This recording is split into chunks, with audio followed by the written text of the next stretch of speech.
नमस्कार मित्रों, मैं प्रियंका स्वागत करती हूँ आप सभी का आपके अपने YouTube channel smart study classes 77 पर। मित्रों, हमारा जो ये बैच चल रहा है NTA का नेट JRF टारगेट 2022 का बैच, उसी के क्रम में मैंने यूनिट फर्स्ट और यूनिट 7 के कई वीडियो अपलोड कर दिए हैं। यदि आपने नहीं देखा है तो आप उसे अवश्य देख सकते हैं। मैं तैयारी करवा रही हूँ आप लोगों को पेपर 2 की, और पेपर 2 यानी कि हिंदी की। और हिंदी में 10 यूनिट है, 10 यूनिट से आपसे क्वेश्चन पूछे जाते हैं। 2 यूनिट के क्लास स्टार्ट हो चुके हैं। फर्स्ट यूनिट के कुछ वीडियो आए हैं और 7 यूनिट जो है वो लगभग ख़त्म हो चुका है।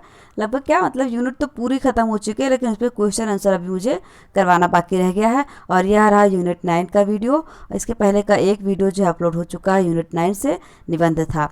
तो आज का जो निबंध है वह है संस्कृति और सौंदर्य। अब हम देखते हैं संस्कृति और सौंदर्य के लेखक कौन है। नामवर सिंह जी हैं और इनका जन्म हुआ था 28 जुलाई 1926 ईस्वी को वाराणसी में, और इनकी मृत्यु हो जाती है 19 फरवरी 2019 को नई दिल्ली में। आगे बढ़ते हैं मित्रों, मैं आपसे बताना चाहती हूँ, आपने यदि हमारी पिछली क्लासेस नहीं देखी हैं तो आप हमारे YouTube चैनल पर जाकर के हमारे सारे क्लासेस को देख सकते हैं। चलिए अब हम इस निबंध को पढ़ते हैं। अशोक के फूल केवल एक फूल की कहानी नहीं, भारतीय संस्कृति का एक अध्याय है। और इस अध्याय का अनंग लेख पढ़ने वाले हिंदी में पहले व्यक्ति हैं हजारी प्रसाद द्विवेदी। पहली बार उन्हें यह अनुभव हुआ कि एक एक फूल, एक एक पशु, एक एक पक्षी ना जाने कितनी स्मृतियों का भार लेकर हमारे सामने उपस्थित है। अशोक की भी अपनी स्मृति परंपरा है, आम की भी है, बकुल की भी है, चंपे की भी है। सब क्या हमें मालूम है? जितना मालूम है उसी का अर्थ क्या स्पष्ट हो सका है। अब तो खैर हिंदी में फूलों पर ललित लेख लिखने वाले कई लेखक निकल आए हैं, लेकिन कहने की आवश्यकता नहीं कि अशोक के फूल आज भी अपनी जगह है। कालिदास के प्रेमी पंडितों को पहली बार इस रहस्योद्घाटन से अवश्य ही धक्का लगा होगा कि जिस कवि को वे अब तक अपनी आर्य संस्कृति का महान गायक समझते आ रहे थे, वह गंधर्व, यक्ष, किन्नर आदि आर्यतर जातियों के विश्वासों और सौंदर्य कल्पनाओं का सबसे अधिक ऋणी है। वैसे तो भारत को महामानव सागर कहने वाले रविन्द्रनाथ ठाकुर एक अरसे से यह बतलाते आ रहे थे कि जिसे हम हिंदू रीति नीति कहते हैं वह अनेक आर्य और आर्यतर उपादानों का मिश्रण है। किंतु यही संदेश अशोक के फूल के माध्यम से आया तो उसकी चोट कुछ और ही थी। क्या इसलिए कि यह मनोजन्मा कंदर्प के धनुष से छूटा है? फूल की मार कितनी गहरी हो सकती है, इसका एहसास कराने के लिए अशोक के फूल के ये 2 वाक्य काफ़ी हैं। देश और जाति की विशुद्ध संस्कृति केवल बात की बात है, सब कुछ में मिलावट है, सब कुछ अविशुद्ध है। और सच कहा जाए तो आर्य संस्कृति की शुद्धता के अहंकार पर चोट करने के लिए ही अशोक के फूल लिखा गया है, प्रकृति वर्णन करने के लिए नहीं। यह निबंध द्विवेदी जी के शुद्ध पुष्प प्रेम का प्रमाण नहीं, बल्कि संस्कृति दृष्टि का अनूठा दस्तावेज है।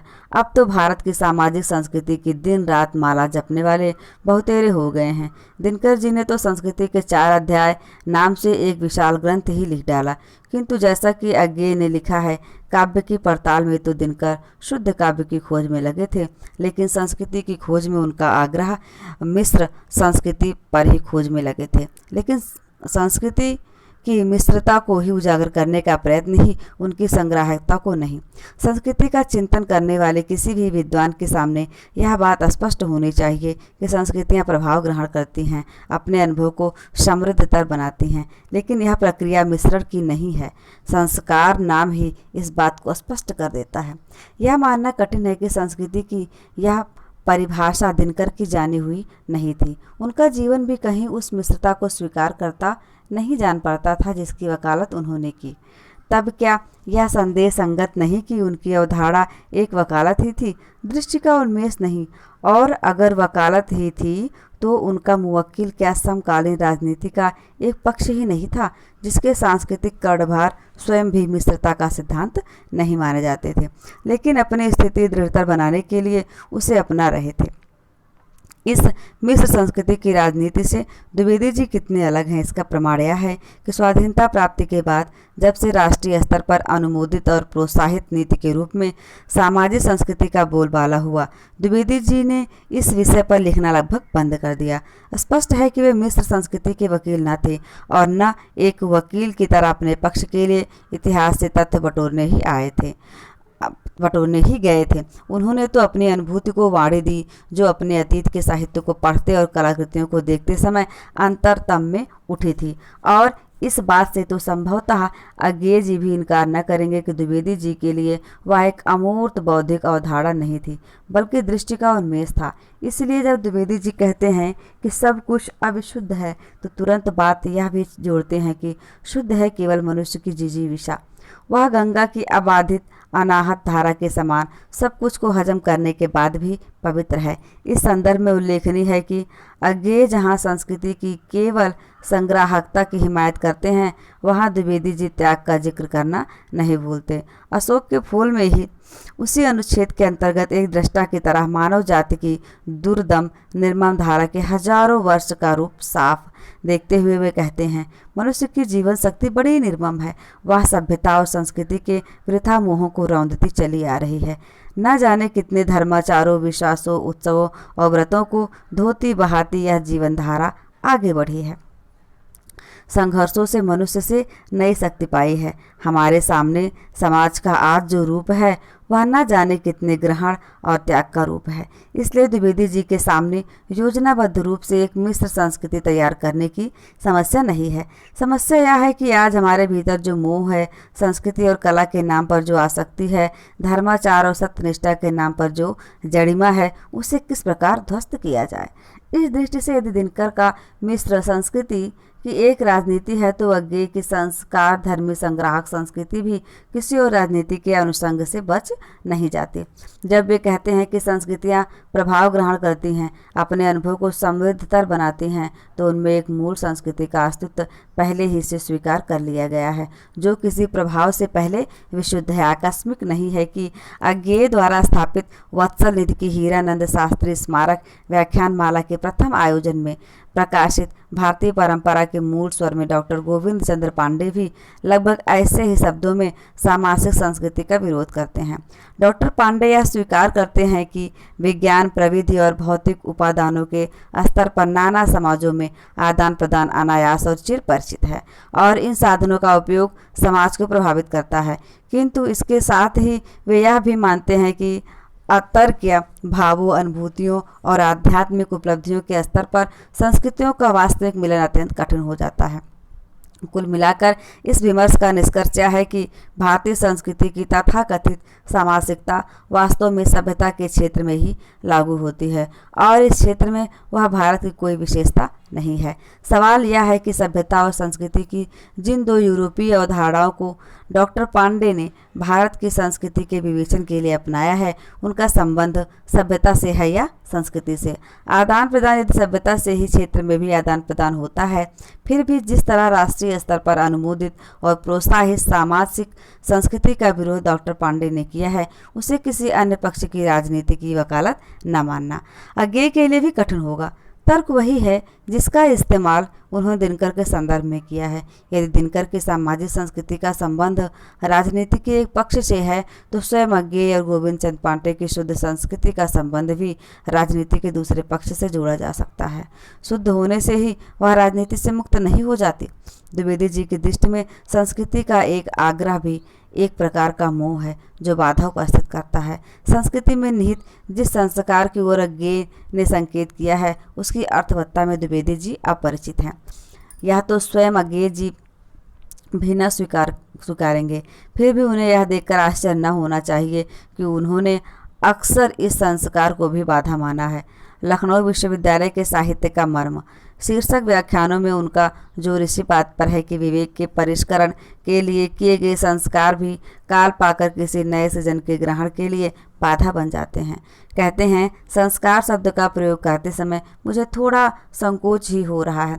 संस्कार शब्द अच्छे अर्थ में ही प्रयुक्त होता है, परंतु मनुष्य स्वभाव से ही प्राचीन के प्रति श्रद्धा परायण होता है और प्राचीन काल से संबद्ध होने के कारण कुछ ऐसी धारणाओं को श्रद्धा की दृष्टि से देखने लगता है जो जब शुरू हुई होगी तो निश्चय ही उपयोगी रही होगी, परंतु बाद में उनकी उपयोगिता घिस गई और वे रूढ़ि मात्र रह गई। ऐसे संस्कार सब समय बृहत्तर मानवपट भूमिका पर खरे नहीं उतरते।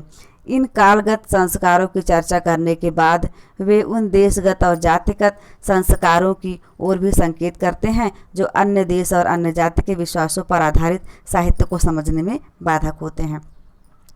प्रसंग यद्यप साहित्य का है, फिर भी संस्कार की यह भूमिका संस्कृति के क्षेत्र में भी स्वीकार की जा सकती है।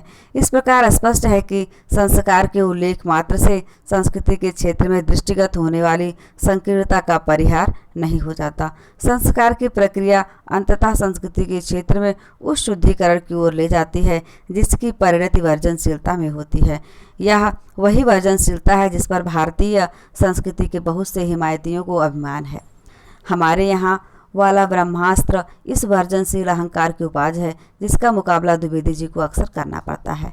बहुत क्लेश होने पर भी हिंदी साहित्य की भूमिका के उपसंहार में उन्होंने लिखा, आए दिन श्रद्धापरायण आलोचक यूरोपियन मतवादों को धकिया देने के लिए भारतीय आचार्य विशेष का मत उद्धत करते हैं और आत्मगौरव के उल्लास से घोषित कर देते हैं कि हमारे यहाँ यह बात इस रूप में मानी या कही गई है, मानो भारतवर्ष का मत केवल वही एक आचार्य उपस्थापित कर सकता है। मानो भारतवर्ष के हजारों वर्ष के सुदीर्घ इतिहास में नाम लेने योग्य एक ही कोई आचार्य हुआ है और दूसरे या तो हैं ही नहीं या हैं भी तो एक ही बात मान बैठे हैं। यह रास्ता गलत है। किसी भी मत के विषय में भारतीय मनीषा ने गंगलिका प्रवाह की नीति का अनुसरण नहीं किया है। प्रत्येक बात में ऐसे बहुत से मत पाए जाते हैं जो परस्पर एक दूसरे के विरुद्ध पड़ते हैं। पंडितों की समझ का इकहरापन द्विवेदी जी की दृष्टि में एक बड़ी बाधा है। इस संकीर्ण इकहरेपन के खिलाफ संघर्ष करते हुए उन्होंने भारतीय संस्कृति की विविधता, जटिलता, परस्पर विरोधी जीवंतता और समृद्धि का पुनः सृजन किया। भारतीय संस्कृति के अंतर्गत आर्येतर जातियों के अवदान की उल्लसित चर्चा का कारण यही है। यदि इस प्रयास में कहीं आर्य श्रेष्ठता के अहंकार को ठेस लगती है तो द्विवेदी जी इस बात से चिंतित नहीं दिखते। वस्तुतः यह दूसरी परंपरा की खोज का प्रयास है जिसका प्रयोजन मुख्यतः पंडितों की इकहरी परंपरा की संकीर्णता का निदर्शन है। प्रसंगवश द्विवेदी जी के इस प्रयास की एक परंपरा हिंदी में पहले से दिखाई पड़ती है। एक दशक पहले जयशंकर प्रसाद को भी ऐसे ही भारत व्याकुल लोगों से पाला पड़ा था, जिनके जवाब में कवि को काव्य और कला तथा रहस्यवाद आदि निबंध लिखने पड़े थे। नए काव्य प्रयोगों की प्रतिक्रिया के रूप में उन्हें भी भारतीयता की दुहाई सुनाई पड़ती थी। काव्य और कला निबंध का आरंभ इस प्रकार होता है कि भारतीय वाङ्मय की सुरुचि संबंधी विचित्रताओं को बिना देखे ही अत्यंत शीघ्रता में आजकल अमुक वस्तु अभारतीय है अथवा भारतीय संस्कृति के सुरुचि के विरुद्ध है कह देने की परिपाटी चल पड़ी है। प्रसाद ने भी अलक्षित किया था कि वे सब भावनाएं साधारणतः हमारे विचारों की संकीर्णता से और प्रधानता अपनी स्वरूप विस्मृति से उत्पन्न है।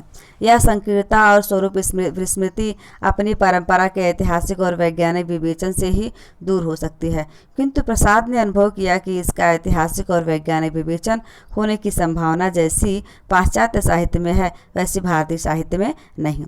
उनके पास अरस्तु से लेकर वर्तमान काल तक के सौंदर्य अनुभूत संबंधिनी विचारधारा का क्रम विकास और प्रतीकों के साथ साथ उनका इतिहास तो है ही, सबसे अच्छा साधन उनकी अविच्छिन्न सांस्कृतिक एकता भी है। हमारी भाषा के साहित्य में वैसा सामंजस्य नहीं है। बीच बीच में इतने अभाव या अंधकार काल हैं कि उनमें कितनी ही विरुद्ध संस्कृतियां भारतीय रंगस्थल पर अवतीर्ण और लोप होती दिखाई देती हैं। उन्होंने हमारी सौंदर्य अनुभूति के प्रतीकों को अनेक प्रकार से विकृत करने का ही उद्योग किया है। अपनी परंपरा में इस अभाव और अंधकार काल के बावजूद प्रसाद ने रहस्यवाद शीर्षक निबंध में सौंदर्य अनुभूति की परंपरा को पुनर्निर्मित करने का प्रयास किया। इस परंपरा का आरंभ भी ऋग्वेद से ही होता है, किंतु यह आर्यजन की वह परंपरा है जिसके प्रतिनिधि इंद्र हैं और जिसमें काम की पूर्ण स्वीकृति है। वह वरुण के अधिनायकत्व में विकसित होने वाली असुर परंपरा से सर्वथा भिन्न है, जो विधि विधान और विवेक को विशेष महत्व देती थी। प्रसाद ने इन दोनों परस्पर विरोधी परंपराओं के विकास की मनोरंजक रूपरेखा प्रस्तुत की है और कहने की आवश्यकता नहीं कि उनकी दृष्टि में जीवन में काम को पूर्णतः स्वीकार करके चलने वाली आनंदवादी परंपरा ही मुख्य है। अथच काम में भी किसी प्रकार की प्रतिक्रिया प्राप्त न होने के कारण यह कहना कठिन है कि द्विवेदी जी प्रसाद द्वारा निरूपित आनंदवादी परंपरा से किस हद तक परिचित थे, किंतु तत्वतः यह वही परंपरा है जिसका श्रेय वे गंधर्व, नाग, द्रविड़ आदि आर्येतर जातियों को देते हैं। विचार और वितर्क 1945 में संकलित अपने एक आरंभिक निबंध हमारी संस्कृति और साहित्य का संबंध में लिखा है कि सबसे अधिक आर्येतर संस्रव साहित्य और ललित कलाओं के क्षेत्र में हुआ है। अजंता के चित्र, सांची, भरहुत आदि में उत्कीर्ण चित्र और मूर्तियां आर्यतर सभ्यता की समृद्धि के परिचायक हैं। महाभारत और कालिदास के काव्यों की तुलना करने में जान पड़ेगा कि दोनों दो चीज़ें हैं। एक में तेजता है, तृप्तता है और अभिव्यक्ति का वेग है, तो दूसरे में लालित्य है, माधुर्य है और व्यंजना की छटा है। महाभारत में आर्य उपादान अधिक है। कालिदास के काव्यों में आर्यतर जिन लोगों ने भारतीय शिल्प शास्त्र का अनुशीलन किया है वे जानते हैं कि भारतीय शिल्प में कितने आर्यतर उपादान हैं और काव्यों तथा नाटकों में उनका कैसा अद्भुत प्रभाव पड़ा है। पता चला है कि सांची, भरहुत आदि के चित्रकार यक्षों और नागों की पूजा करने वाली एक सौंदर्य प्रिय जाति थी, जो संभवतः उत्तर भारत से लेकर असम तक फैली हुई थी। बहुत सी ऐसी बातें कालिदास आदि कवियों ने इन सौंदर्य प्रेमी जातियों से ग्रहण की जिनका पता आर्यों को न था। कामदेव और अप्सराएं उनके देव देवियां हैं। सुंदरियों के पदाघात से अशोक का पुष्पित होना उनके घर की चीज है। अलकापुरी उनका स्वर्ग है। इस प्रकार की अन्य अनेक बातें उनसे और उन्हीं की तरह अन्य आर्यतर जातियों से महाकवि ने ली हैं। इसी क्रम में आगे भरत मुनि के नाट्यशास्त्र के बारे में भी उसके आर्यों की विद्या न मानने वाले मत का जिक्र करते हुए कहते हैं, शुरू में एक कथा बताया गया है कि ब्रह्मा ने नाट्य वेद नामक 5वें वेद की सृष्टि की थी। अगर आर्यों के वेद से इसका कुछ भी संबंध होता तो पंडितों का अनुमान है इस कथा की जरूरत न हुई होती। वास्तव में भारतीय नाटक पहले केवल अभिनय के रूप में ही दिखाए जाते थे। उनमें भाषा का प्रयोग करना आर्य संशोधन का परिवर्तन है। आर्यतर अवदानगी इसी सूची में विभक्ति द्राविड़ी उपजी और अभीरों के आराध्य देव बाल कृष्ण तथा देवी राधा को जोड़ ले तो हमारी परंपरा में सुंदर माना जाने वाला ऐसा कुछ भी नहीं बचता जो आर्यतर ना हो।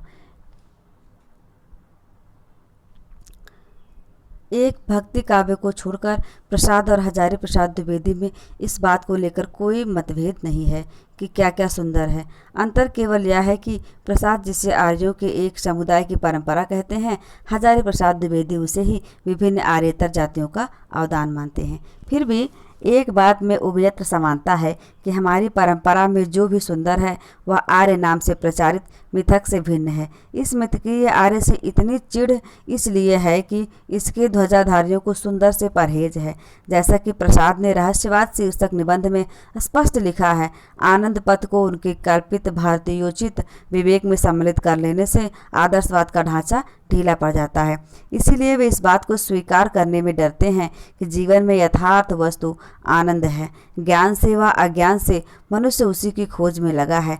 आदर्शवाद ने विवेक के नाम पर आनंद और उसके पथ के लिए जो जनरों फैलाया है वही उसे अपनी वस्तु कहकर स्वीकार करने में बाधक है।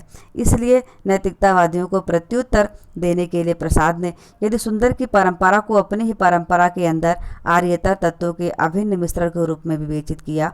एक ही परंपरा और दूसरे के प्रति परंपरा को दिशाओं से चलकर एक ही बिंदु पर मिलती है। थोथे नैतिकतावाद के विरुद्ध सुंदर की प्रतिष्ठा, सुंदर को ही लेकर यह सारा विवाद इसलिए है कि जैसा कि प्रसाद ने कहा है, संस्कृति सौंदर्य बोध के विकसित होने की मौलिक चेष्टा है। यह आकस्मिक नहीं है कि भारतीय संस्कृति के नाम पर नैतिकता की ध्वजा फहराने वाले प्रकृति के सौंदर्य को तो किसी प्रकार सह लेते हैं, पर नारी सौंदर्य के सामने आंखें चुराने लगते हैं। उदाहरण के लिए शुक्र जी के लोक मंगल में प्रकृति के सौंदर्य के लिए तो पूरी जगह है, लेकिन छायावादियों को कौन कहे, स्वयं विद्यापति के लिए तो पूरी जगह है। स्वयं विद्यापति और शूर जैसे भक्त कवियों का नारी सौंदर्य भी ग्राह्य नहीं है। आनंद और माधुर्य को लोक मंगल की सिद्धावस्था का गौरवपूर्ण पद देकर उन्होंने साधनावस्था का मार्ग अपनी ओर से सर्वथा निष्कंटक कर लिया, क्योंकि साधना के मार्ग में माधुर्य से बाधा पहुंचने की आशंका है। संभवतः ऐसे ही पूर्वग्रह का प्रत्याख्यान करने के लिए द्विवेदी जी ने अपनी साहित्य साधना के आरंभिक सोपान पर ही हिंदी साहित्य की भूमिका के साथ ही प्राचीन भारत का कला विलास 1940 नामक पुस्तक लिखी, जो आगे चलकर परिवर्धित रूप में प्राचीन भारत के कलात्मक विरोध नाम से छपी। प्राचीन भारत में प्रचलित कलाओं के लगभग 100 संदर्भों का तथ्यात्मक विवरण उपस्थित करने से पहले कलात्मक विनोद में द्विवेदी जी ने आरंभ में यह स्पष्ट कर देना आवश्यक समझा कि विलासिता और कलात्मक विलासिता एक ही वस्तु नहीं है। थोथी विलासिता में केवल भूखी रहती है, नंगी बुभुक्षा, पर कलात्मक विलासिता संयम चाहती है, शालीनता चाहती है, विवेक चाहती है। सो कलात्मक विलास किसी जाति के भाग्य में सदा सर्वदा नहीं जुटता। उसके लिए ऐश्वर्य चाहिए, समृद्धि चाहिए, त्याग और भोग का सामर्थ्य चाहिए, और सबसे बढ़कर ऐसा पौरुष चाहिए जो सौंदर्य और सुकुमारता की रक्षा कर सके। परंतु इतना ही काफ़ी नहीं है। उस जाति में जीवन के प्रति ऐसी एक दृष्टि सुप्रतिष्ठित होनी चाहिए जिससे वह पशु सुलभ इंद्रिय वृत्ति को और बाह्य पदार्थों को ही समस्त सुखों का कारण न समझने में प्रबुद्ध हो चुकी हो। उस जाति की ऐतिहासिक और सांस्कृतिक परंपरा बड़ी और उदार होनी चाहिए, और उसमें एक ऐसा कौलीन्य गर्व होना चाहिए जो आत्ममर्यादा को समस्त दुनिया की सुख सुविधाओं से श्रेष्ठ समझता हो और जीवन के किसी भी क्षेत्र में असुंदर को बर्दाश्त न कर सकता हो। जो जाति सुंदर की रक्षा और सम्मान करना नहीं जानती, वह विलासी भले ही हो ले, पर कलात्मक विलास उसके भाग्य में नहीं बदा होता।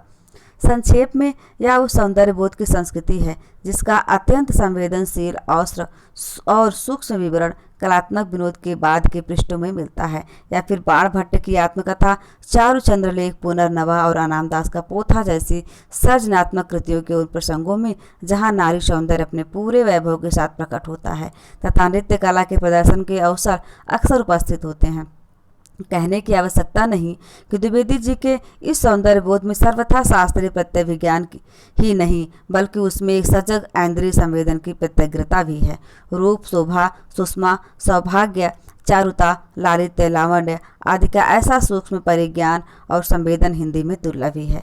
इस सौंदर्य बोध को सामंती संस्कृति का पर्याय समझ लिए जाने का भ्रम न हो, इसलिए मेघदूत एक पुरानी कहानी 1957 से पूर्व मेघ के पुष्पलाभी मुखानम वाले 26वें छंद पर द्विवेदी जी की व्याख्या का एक अंश प्रस्तुत है।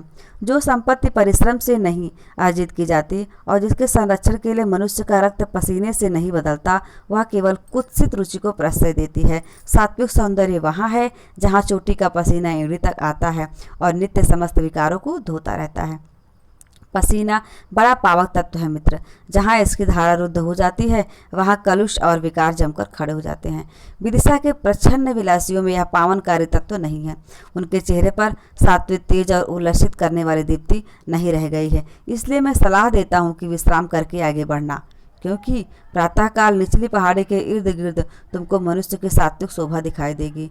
वहाँ सवेरे सूर्योदय के साथ ही साथ तुम श्रम जल स्नात नारियों की दिव्य शोभा देख सकोगे। नागरिक लोगों के आनंद और विलास के लिए कृषकों ने फूलों के अनेक बगीचे लगा रखे हैं। प्रातःकाल कृषक बधुएं फूल चुनने के लिए इन पुष्पोद्यानों में आ जाती हैं। इन प्रदेश में इन्हें पुष्पलावी कहते हैं। पुष्पलावी अर्थात पुष्प फूल चुनने वाली।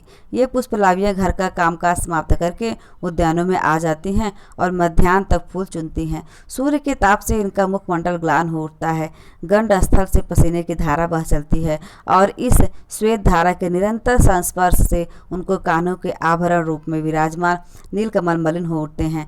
दिन भर की तपस्या के बाद वे इतना कमा लेती हैं कि किसी तरह उनकी जीवन यात्रा चल सके। परम तुमको यही सात्विक सौंदर्य के दर्शन होंगे। उनके दीप्त मुखमंडल पर शालीनता का तेज देखोगे। उनकी भ्रू भंग विलास से परिचित आंखों में सच्ची लज्जा का भार दर्शन कर पाओगे और उनके उत्फुल्ल अधरों पर स्थित भाव से विराजमान पवित्र स्मित रेखा को देखकर तुम समझ सकोगे कि सूची स्मिता किसे कहते हैं। इस पवित्र सौंदर्य को देखकर तुम निचली पहाड़ी की उद्दाम और उन्मत्त विलास लीला को भूल जाओगे। वहाँ तुम संचय का विकार देखोगे और यहाँ आत्मदान का सहज रूप। पुष्पलावियों का यह श्रम जल स्नात सौंदर्य कालिदास का नहीं, द्विवेदी जी की कालिदास का सौंदर्य है। क्लासिकी परंपरा से फूटती हुई आधुनिकता संस्कृति को भी संस्कार देने वाली यह एक और परंपरा है जो अनजाने ही निराला की श्याम तन भर बंधा यौवन वाली वह तोड़ती पत्थर से जुड़ जाती है।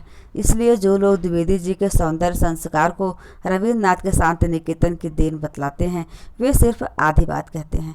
शांति निकेतन में चारों ओर संगीत और कला का जो वातावरण था उसने निश्चय ही द्विवेदी जी के सुप्त सौंदर्य बोध को जागृत किया था। स्वयं द्विवेदी जी ने भी शांति निकेतन के संस्मरणों में आश्रम के उस वातावरण की चर्चा की है जिसमें संगीत जीवन का अविच्छेद्य अंग बन गया था और छोटे से छोटे बच्चों में भी सौंदर्य निर्माण की साहस प्रेरणा काम कर रही थी। फिर भी उनके अपने सौंदर्य प्रेम का एक बहुत बड़ा स्रोत अपना लोक संस्कार था। यही वजह है कि जीवन के संदर्भ में जब भी सौंदर्य सृष्टि की बात उठती थी तो वे उसे सामान्य जनजीवन में उतारने की कल्पना करते थे। इस दृष्टि से विचार प्रवाह 1959 में संकलित जनता का अंतस्पंदन शीर्षक लेख विशेष रूप से उल्लेखनीय है। निबंध इस चिंता से आरंभ होता है, कुछ ऐसा प्रयत्न होना चाहिए कि इस वंचित जनता के भीतर रसग्राही का संवेदना उत्पन्न हो। वे भी सुंदर का सम्मान करना सीखें, सुंदर ढंग से जीवन बिताना सीखें, सुंदर को पहचानना सीखें। एक सत्य ख्यातिवादी की तरह द्विवेदी जी कहते हैं कि जनता के अंतःकरण में अगर सौंदर्य के प्रति सम्मान का भाव नहीं है तो जनता कभी भी सौंदर्य प्रेमी नहीं बनाई जा सकती। किंतु उनका विश्वास है कि जनता के भीतर वह वस्तु स्तब्ध पड़ी हुई है, उपयुक्त उद्दीपक के अभाव में वह स्पंदित नहीं हो रही है। इस उद्दीपक वस्तु को समाज में प्रतिष्ठित करना वांछनीय है। जनता की प्राथमिक आवश्यकताओं की पूर्ति से वे बेखबर नहीं है। वे अनुभव करते हैं कि जिस जनता को पेट भर अन्न नहीं मिलता वह सौंदर्य का सम्मान नहीं कर सकती। नींव के बिना इमारत नहीं उठ सकती, भूखे भजन न हो ही गोपाला।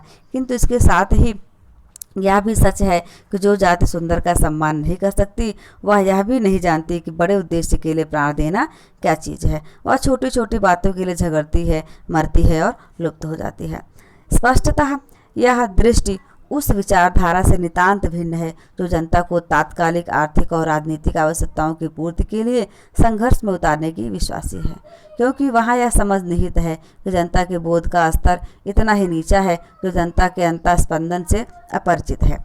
वे सारी शक्ति फौरी लड़ाइयों में ही क्षय करते हैं। कोई जाति क्रांति जैसे बड़े उद्देश्य के लिए जान की बाजी लगाती है तो इसलिए कि वह सिर्फ जीना नहीं चाहती बल्कि सुंदर ढंग से जीना चाहती है।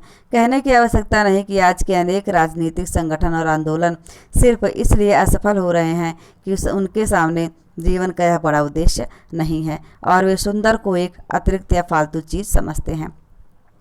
द्विवेदी जी भी सौंदर्य को अतिरिक्त मानते हैं, किंतु उनके अतिरिक्त का अर्थ वह है जो आनंदवर्धन कृत लावण्य की परिभाषा में है। वह किसी वस्तु के प्रसिद्ध अवयवों में से कोई भी नहीं है, उनसे अतिरिक्त है और फिर भी उन अवयवों को छोड़कर नहीं रह सकता। सुसौंदर्य रूप नहीं है लेकिन रूप को छोड़कर रह भी नहीं सकता। इस शास्त्रीय परिभाषा से द्विवेदी जी जीवन के लिए जो संघर्ष निकालते हैं वह द्रष्टव्य है। कहते हैं जीवन को सुंदर ढंग से बिताने के लिए भी जीवन का एक रूप होना चाहिए। बहुत से लोग कुछ भी न करने को भोलापन समझते हैं, यह गलत धारणा है। सुंदर जीवन क्रियाशील होता है क्योंकि क्रियाशीलता ही जीवन का रूप है।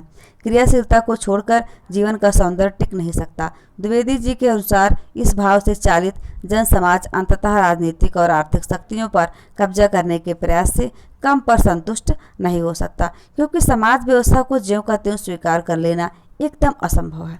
किंतु उन संकीर्णतावादी क्रांतिकारियों से द्विवेदी जी सहमत नहीं हैं जो मनुष्य के भविष्य को सुखी बनाने के नाम पर आज उसके सौंदर्य प्रेम को किसी न किसी बहाने कुचल देना चाहते हैं। अंतिम दिनों में लिखित परंपरा और आधुनिकता शीर्षक लेख में वे कहते हैं, जो मनुष्य को उनकी सहज वासनाओं और अद्भुत कल्पनाओं के राज्य से वंचित करके भविष्य में उसे सुखी बनाने के सपने देखता है वह ठूठ तर्क परायण कटमुल्ला हो सकता है, आधुनिक बिल्कुल नहीं।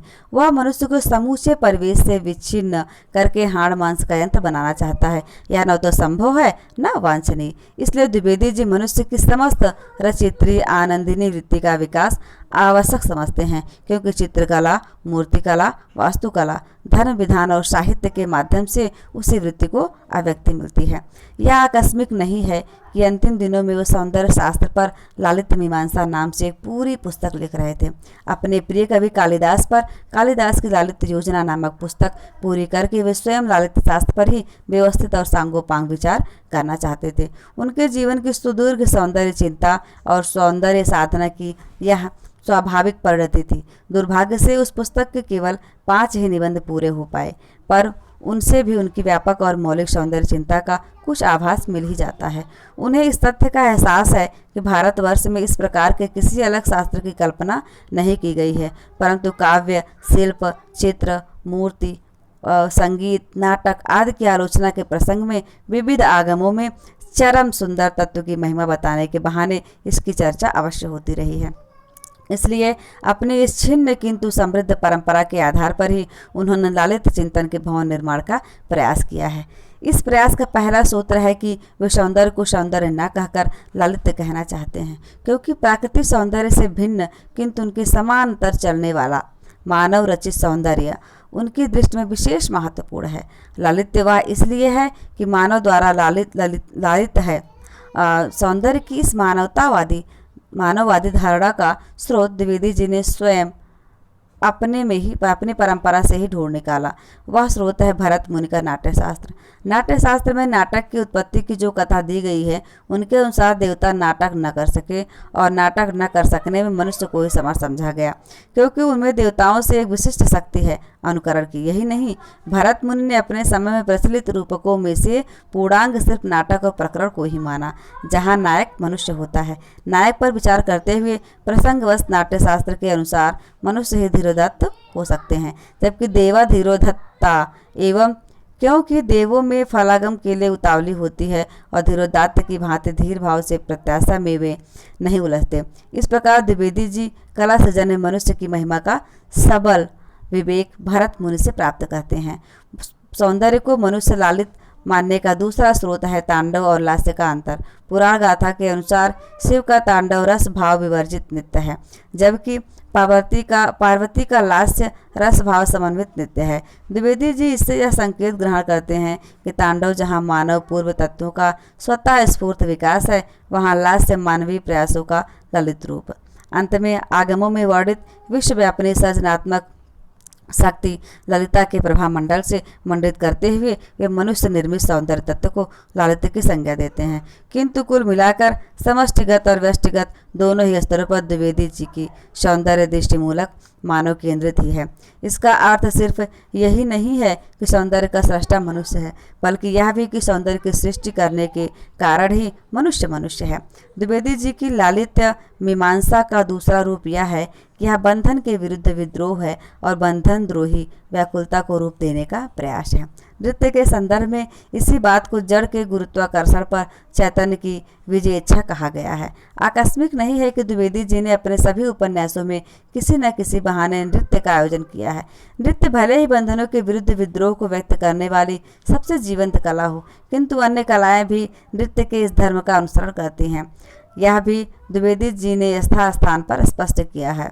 इस प्रकार द्विवेदी जी की दृष्टि में कला और सौंदर्य ने यथास्थान स्पष्ट कर दिया है। इस प्रकार द्विवेदी जी की दृष्टि में कला और सौंदर्य की सृष्टि विलास मात्र नहीं बल्कि बंधनों के विरुद्ध विद्रोह है, जो शास्त्र समर्थित न होते हुए भी उनकी क्रांतिकारी सौंदर्य दृष्टि का परिचायक है। द्विवेदी जी की लालित्य मीमांसा का तीसरा सूत्र यह है कि सौंदर्य एक सर्जना है, मनुष्य की शिक्षा का परिणाम। उल्लेखनीय है कि लालित्य मीमांसा के प्राप्त अंशों में सबसे अधिक विचार शिक्षा पर ही है। इसका स्पष्ट अर्थ है कि वे मनुष्य की सृजनशीलता पर सबसे अधिक बल देना चाहते थे। विवेचन की शब्दावली अवश्य पुरानी है और प्रायः शैव तथा शाक्त दर्शनों की इच्छा शक्ति और क्रिया शक्ति का सहारा लिया गया है, किंतु अंततः इस आध्यात्मिक शब्दावली के बीच से मनुष्य की वह सृजनात्मक शक्ति ही प्रकाशित होती है, जो सौंदर्य, कला और संस्कृति के मूल में है। इसी सृजनशीलता के संदर्भ में उन्होंने उन रूढ़ियों की भूमिका पर भी विचार किया है, जो कलाकार के लिए सब समय बाधक ही नहीं होती बल्कि कभी कभी साधक या सहायक भी हो जाती है।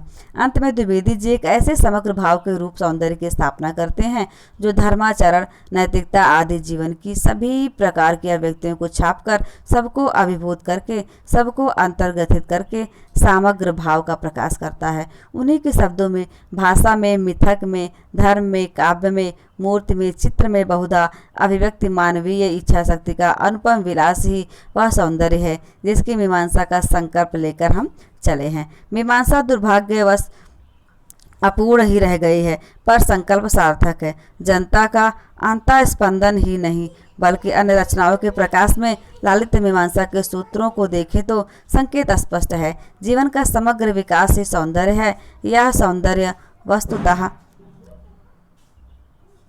एक ही नहीं बल्कि अन्य रचनाओं यह सौंदर्य वस्तुतः एक सृजन व्यापार है। इस सृजन की क्षमता मनुष्य में अंतर्निहित है। वह इस सौंदर्य सृजन की क्षमता के कारण ही मनुष्य है। इस सृजन का व्यापार अर्थ है बंधनों से विद्रोह, इस प्रकार सौंदर्य विद्रोह है, मानव मुक्ति का प्रयास है। 1982। तो मित्रों यह रहा निबंध, और इससे संबंधित प्रश्न आपकी परीक्षा में अवश्य ही पूछे जाएंगे, इसलिए आप इसे ध्यान से पढ़िए। मुझे लग रहा है आप लोगों को थोड़ा सा बोरियत फील हो रही होगी, लेकिन मित्रों यह निबंध है, इसको किस प्रकार से इंटरेस्टेड बनाया जाए ऐसा संभव तो नहीं हो सकेगा, लेकिन इससे संबंधित प्रश्न आपकी परीक्षा में ज़रूर फंसते हैं, इसलिए आप इसे ध्यान से कम 2-3 बार पढ़ लीजिएगा तो आपको समझ में आ जाएगा। और हम मिलते हैं आपसे बहुत ही जल्द एक अगली और बेहतरीन क्लास के साथ। तब तक आप लोग स्वस्थ रहिए, मस्त रहिए, अपना और अपने का ख्याल रखिए। और हाँ मित्रों, आप हमारे इस वीडियो को दूर दूर तक शेयर कीजिए, ताकि जो लोग वाकई में नेट जेआरएफ की परीक्षा में 2022 में बैठ रहे हैं उन तक यह वीडियो पहुंच सके, तभी हमारा उद्देश्य जो है वो पूर्ण हो पाएगा। ठीक है मित्रों, मिलते हैं फिर आपसे हम अगले क्लास में। जय हिंद, जय भारत।